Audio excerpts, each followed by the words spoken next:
अगर हम स्किज़ोफ्रेनिया की बात करें, it's a severe mental illness definitely, but it is manageable with the right kind of treatment. कुछ-कुछ लोगों को ऐसा भी लगता है कि टीवी पे जो शो चल रहा है वो उनके बारे में है और उनकी लाइफ स्टोरी डिपिक्ट कर रहा है। बहुत सारे पेशेंट्स इन सिम्पटम्स को प्रेज़ेंट करते हैं और ज़्यादातर दुनिया में उनका मज़ाक उड़ाया जाता है। So what is dangerous is actually the miss information, the stigma and the isolation that they face.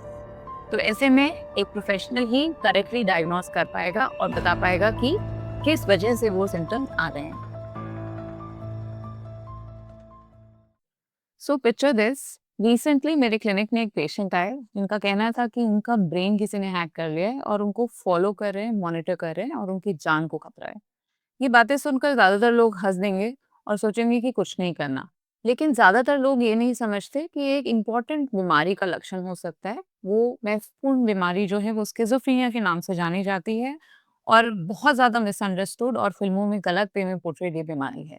मेरा नाम डॉक्टर स्नेहा शर्मा है और मैं वाया हेल्थ केयर की फाउंडर हूँ। आज हम जानेंगे कि स्किज़ोफ्रेनिया क्या होता है और किस तरह से इसका इलाज किया जा सकता है।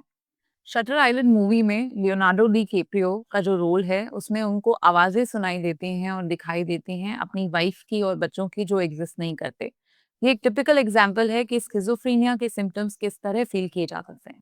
अगर मैं और एग्जाम्पल्स दूं तो कुछ लोगों को ऐसा लगता है कि पूरी दुनिया उनके पीछे पड़ी हुई है, बहुत सारे लोग उनको फॉलो कर रहे हैं और उनको मारना चाहते हैं। ऐसे में वो सोचते हैं कि जो भी दो लोग बातें कर रहे हैं वो उन्हीं के बारे में हो रही है। कुछ-कुछ लोगों को ऐसा भी लगता है कि टीवी पे जो शो चल रहा है वो उनके बारे में है और उनकी लाइफ स्टोरी डिपिक्ट कर रहा है। यहाँ तक कि कुछ लोगों को लगने लगता है कि उनके घर, उनके बाथरूम्स ये सब वायर्ड हैं और वो मॉनिटर हो रहे हैं कॉन्स्टेंटली। साथ में फ़ोन हैक होना एक कॉमन चीज़ है जो प्रेज़ेंट कर सकती है। सुनने में ये सिम्पटम्स किसी साइंस फ़िक्शन मूवी जैसे लग सकते हैं, बट बहुत सारे पेशेंट्स इन सिम्पटम्स को प्रेज़ेंट करते हैं और ज़्यादातर दुनिया में उनका मज़ाक उड़ाया जाता है, ये ना समझते हुए कि ये एक बीमारी का लक्षण है और इसका इलाज संभव है। So let's start with the basic. Schizophrenia जो है वो स्प्लिट पर्सनैलिटी नहीं होता। ना ही स्किज़ोफ्रेनिया के पेशेंट्स वायलेंट एंड एग्रेसिव होते हैं, वो मूवीज़ का डिपिक्शन है और far removed from the actual truth. अगर हम स्किज़ोफ्रेनिया की बात करें, it's a severe mental illness definitely, but it is manageable with the right kind of treatment. बहुत सारे पेशेंट्स हैं जो अपनी लाइफ फुलफिलिंग वे में जी रहे हैं और अपने प्रोफेशनल और पर्सनल लाइफ में अच्छे से परफॉर्म कर पा रहे हैं after treatment. So schizophrenia is not the end of anything. Schizophrenia के दो मेन लक्षण होते हैं, हैलुसिनेशंस और डिल्यूजन। हैलुसिनेशंस ज़्यादातर आप लोगों ने सुना होगा कि आवाज़ें सुनाई देना या कुछ दिखाई देना को बोलते हैं। बहुत सारे लोगों को आवाज़ें सुनाई देती हैं, जो कि किसी भी तरह की हो सकती हैं, किसी की भी हो सकती हैं और कुछ टाइम पर वो काइंड होती हैं, कभी-कभी बहुत क्रूअल वॉइसेस भी सुनाई देती हैं। तो ऐसे में पेशेंट्स उन वॉइसेस को बहुत रियल वे में फ़ील करते हैं, उनसे प्रीऑक्यूपाइड रहते हैं और ऐसे करके बहुत लोग उन पे बिलीव भी करने लगते हैं। इसके चलते उनके सिम्पटम्स आने लगते हैं, जो कि प्रभावित करने लगते हैं उनकी डेली लाइफ़ को, उनकी प्रोफ़ेशनल लाइफ़ को और उनके रिलेशनशिप्स को। कई बार ऐसा होता है कि वॉइसेस को पेशेंट समझ पाते हैं कि रियल नहीं है और उनके ब्रेन से आ रही हैं, बट ऐसे होते हुए भी वो उसको शेक ऑफ नहीं कर पाते। रीजन बीइंग, अगर 24 घंटे हमारे दिमाग में वॉइसेस चल रही हैं जो आपस में बात कर रही हैं या फिर हमसे बात कर रही हैं, तो जाहिर सी बात है कि हम बाकी चीज़ों पे फोकस नहीं कर पाएंगे। हम दूसरों की कॉन्वर्सेशंस पे फोकस नहीं कर पाएंगे, काम में फोकस नहीं कर पाएंगे, ना ही अपना ध्यान प्रॉपरली रख पाएंगे। इसीलिए कई बार जो बिहेवियर होता है वो डिसऑर्गनाइज हो जाता है। बहुत लोग साफ-सफाई या साफ-सुथरे नहीं रह पाते और उनका खाना-पीना और सोना भी इफ़ेक्ट होने लगता है। अगर हम बात करें डिल्यूजन्स क्या होते हैं, तो वो फॉल्स फर्म बिलीव्स होते हैं, जो कि अगर हम एविडेंस दे रहे हैं कि दैट्स नॉट ट्रू या इट्स क्वेश्चनेबल, तो भी शेक नहीं हो पाते और पेशेंट उनको बहुत फर्मली बिलीव करता है, जिसकी वजह से उनकी अगेन लाइफ़स्टाइल इफ़ेक्ट होने लगती है, उनका बिहेवियर इफ़ेक्ट होने लगता है। For example, you might have heard कि कोई मुझे फॉलो कर रहा है, everybody is out there to get me, या फिर मेरे अंदर कुछ स्पेशल शक्तियाँ आ गई हैं, विशेष शक्तियाँ आ गई हैं जिसके चलते मैं बहुत चमत्कार कर सकता हूँ। कुछ लोगों को वॉइसेस सुनाई देने लगती हैं, जैसा हमने बात की, जिसमें गॉड की वॉइसेस भी हो सकती हैं। तो ऐसे में वो अपने आप को बहुत स्पेशल या भी फील कर सकते हैं, जिसके चलते अगेन उनमें बाकी सिम्पटम्स आने लगते हैं। तो आप लोग सोच रहे होंगे कि स्किज़ोफ्रेनिया फिर होता क्यों है? इसका जो कारण है वो सिंपल नहीं है। काफ़ी कॉम्प्लेक्स फैक्टर्स आपस में इंटरप्ले करते हैं, जिसमें जेनेटिक्स, एनवायरनमेंट, आपकी ब्रेन केमिस्ट्री रिस्पॉन्सिबल हो सकती है।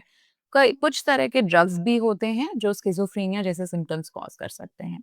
तो अब दूसरी चीज़ पे आते हैं कि क्या किसी को हैलुसिनेशंस और डिल्यूजन्स हो रहे हैं, तो इसका मतलब उनको स्किज़ोफ्रेनिया ही है?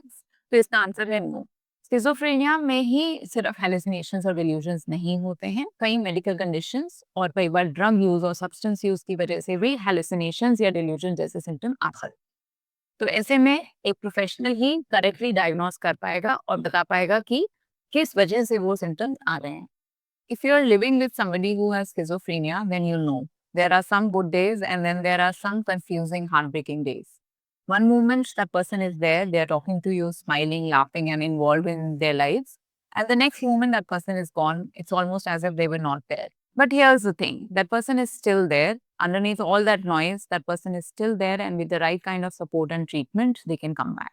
So now let's break a major myth. Most patients with schizophrenia are considered violent and dangerous. This is not true.